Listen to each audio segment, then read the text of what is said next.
Chris Uhlmann. It's been an extraordinary day in Australian politics. The Foreign Minister Kevin Rudd has resigned at a post-midnight press conference in Washington.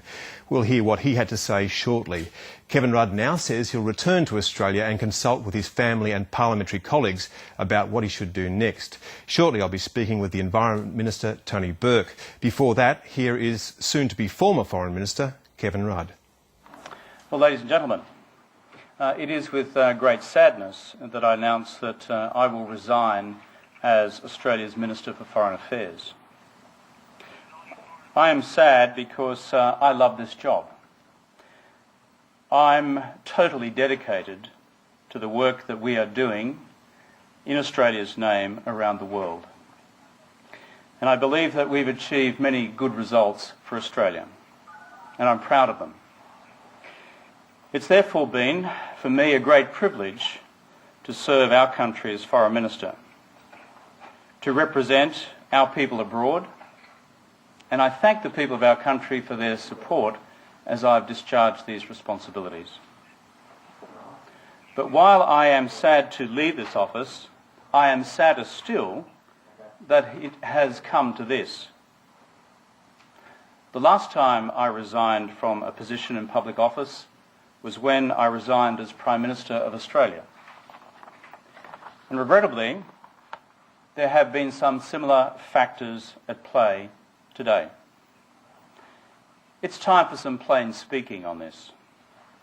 The truth is, I can only serve as Foreign Minister if I have the confidence of Prime Minister Gillard and her senior ministers.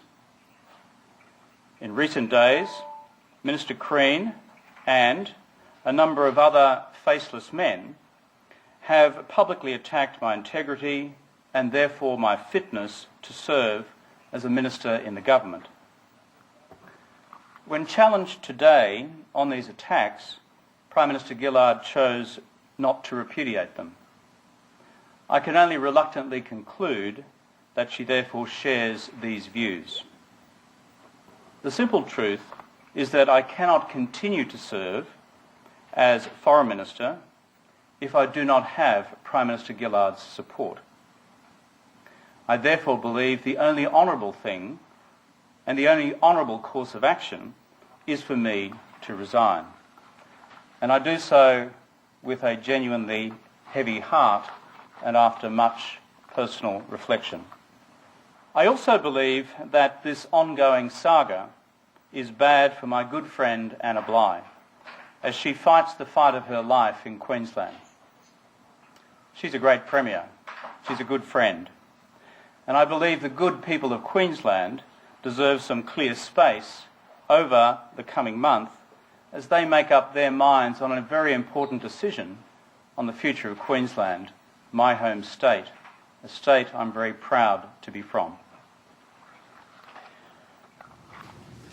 I will return home to Brisbane tomorrow, arriving back there on Friday morning.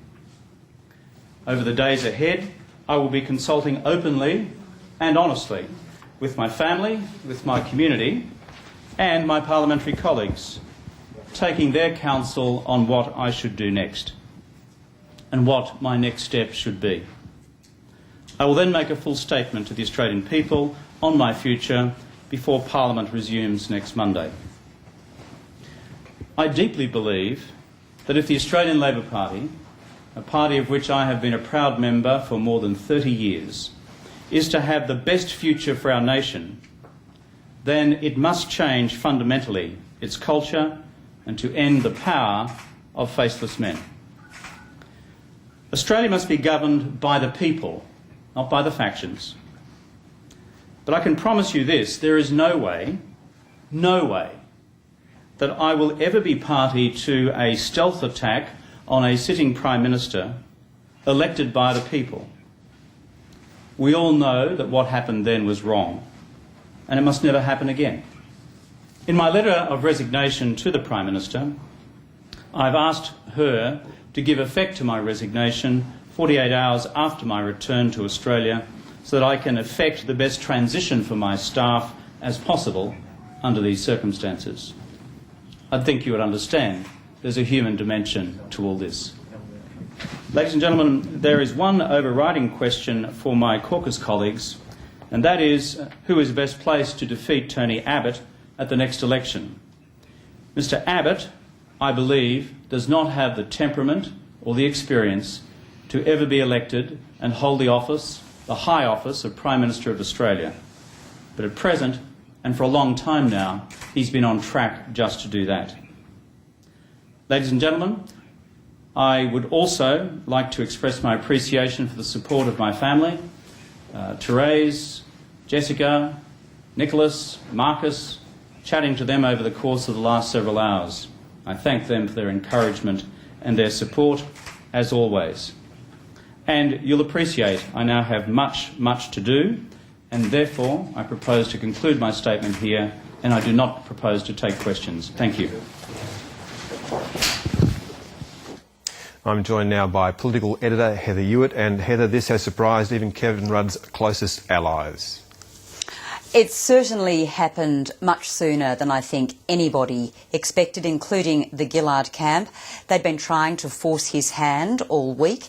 They've certainly done that now, but who would have expected really a news conference at 1:30 in the morning in a downtown Washington hotel with just a handful of reporters, conveniently, I might add, just in time for the television news bulletins. The Foreign Minister is always very aware of media deadlines, so he had that carefully prepared.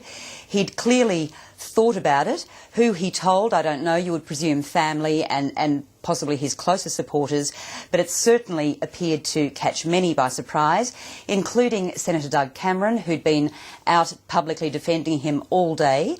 Let's hear a little bit of that now. I must say, and I'm extremely disappointed.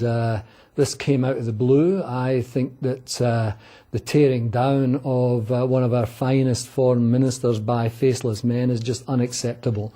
And this just must stop within this party. Heather, it's true to say, though, that the Gillard camp, if we can call it that, had been ratcheting up pressure all day. All day, all week really, but it had really built up today. And you would have to think that the news conference that he gave in the early hours of this morning in Washington DC would have to have been in part as a result of that. I think he must have realised that he clearly did not have the numbers to mount a successful challenge of Julia Gillard, not even a decisive numbers in any way to shore him up for a second time, and so out he came with that announcement. Now, you really did have one minister after another coming out today, including those who for several days had not been wanting to talk about it. But today they were saying enough is enough, we've had it. The frustrations were going right through the caucus. This was running very strongly against Kevin Rudd and his campaign. Let's hear now from a couple of them who were speaking out today. This issue must be resolved, and it must be resolved in the near future, so that we can get on with our job. I also understand that the leadership speculation is a complete distraction. I think people are sick of it. I think that people just want us to get on with running the country. But the Gillard supporters had been looking for a smoking gun, and they do believe that they had now some specific allegations of disloyalty. They had been looking for a smoking gun, and just before we get to that too, I think we need to make the point here that Kevin Rudd raised in his news conference that he would not operate a stealth attack. Well, I don't think Julia Gillard or any of her supporters or many people in the caucus would be under any false impression that he was not mounting some sort of campaign to destabilise her and mount a challenge down the track.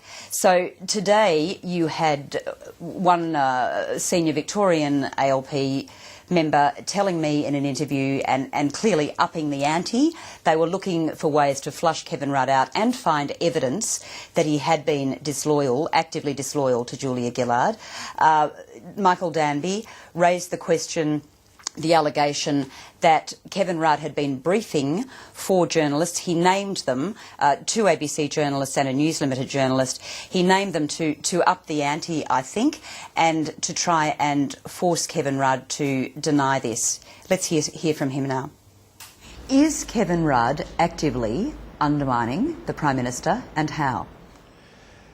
Heather, I know Kevin well. He's a very subtle operator. I can't believe that claim that he met 4 journalists on 3 separate occasions to outline a program to undermine in 2 stages the Prime Minister. I appeal to him to say that this isn't so. If it isn't so, then we can go on. But you know, if it is, it's a smoking gun, and this will have to be over Monday, Sunday or Monday. The public and Australia can't put up with it anymore. Again, I appeal to Kevin Rudd, please say it ain't so that you met with these 4 journalists to discuss this 2-stage program. If it is, there's only one choice for you. And what is that? Resign. So Michael Danby says he's done it, so you must deny. You know, look, I don't know, where would Michael Danby, find out information like this? You know, what's this about, there has to be evidence, and there is absolutely no evidence of a challenge out there. The Foreign Minister has behaved, in my view, in the proper way, and that is to get on with his job and deny any challenges, indicate his support for the Prime Minister, as every politician I've seen on TV has done. Finally, Heather, $64,000 question, what happens next? Who knows, but we certainly should know by Monday. Kevin Rudd has told us that. He'll be talking to his family over the weekend. There aren't too many options here. He can either go to the backbench and do nothing, sit quietly. I don't know that a lot of people think that's what is going to happen. He could quit altogether, just leave the parliament. Or he could mount a challenge down the track from the backbench, or he could challenge next week if he wanted to. Anything could happen here, but I think most people would not believe that this is going to go away. I guess it does have to be resolved still one way or another. Whatever does happen, the party has been enormously damaged by this.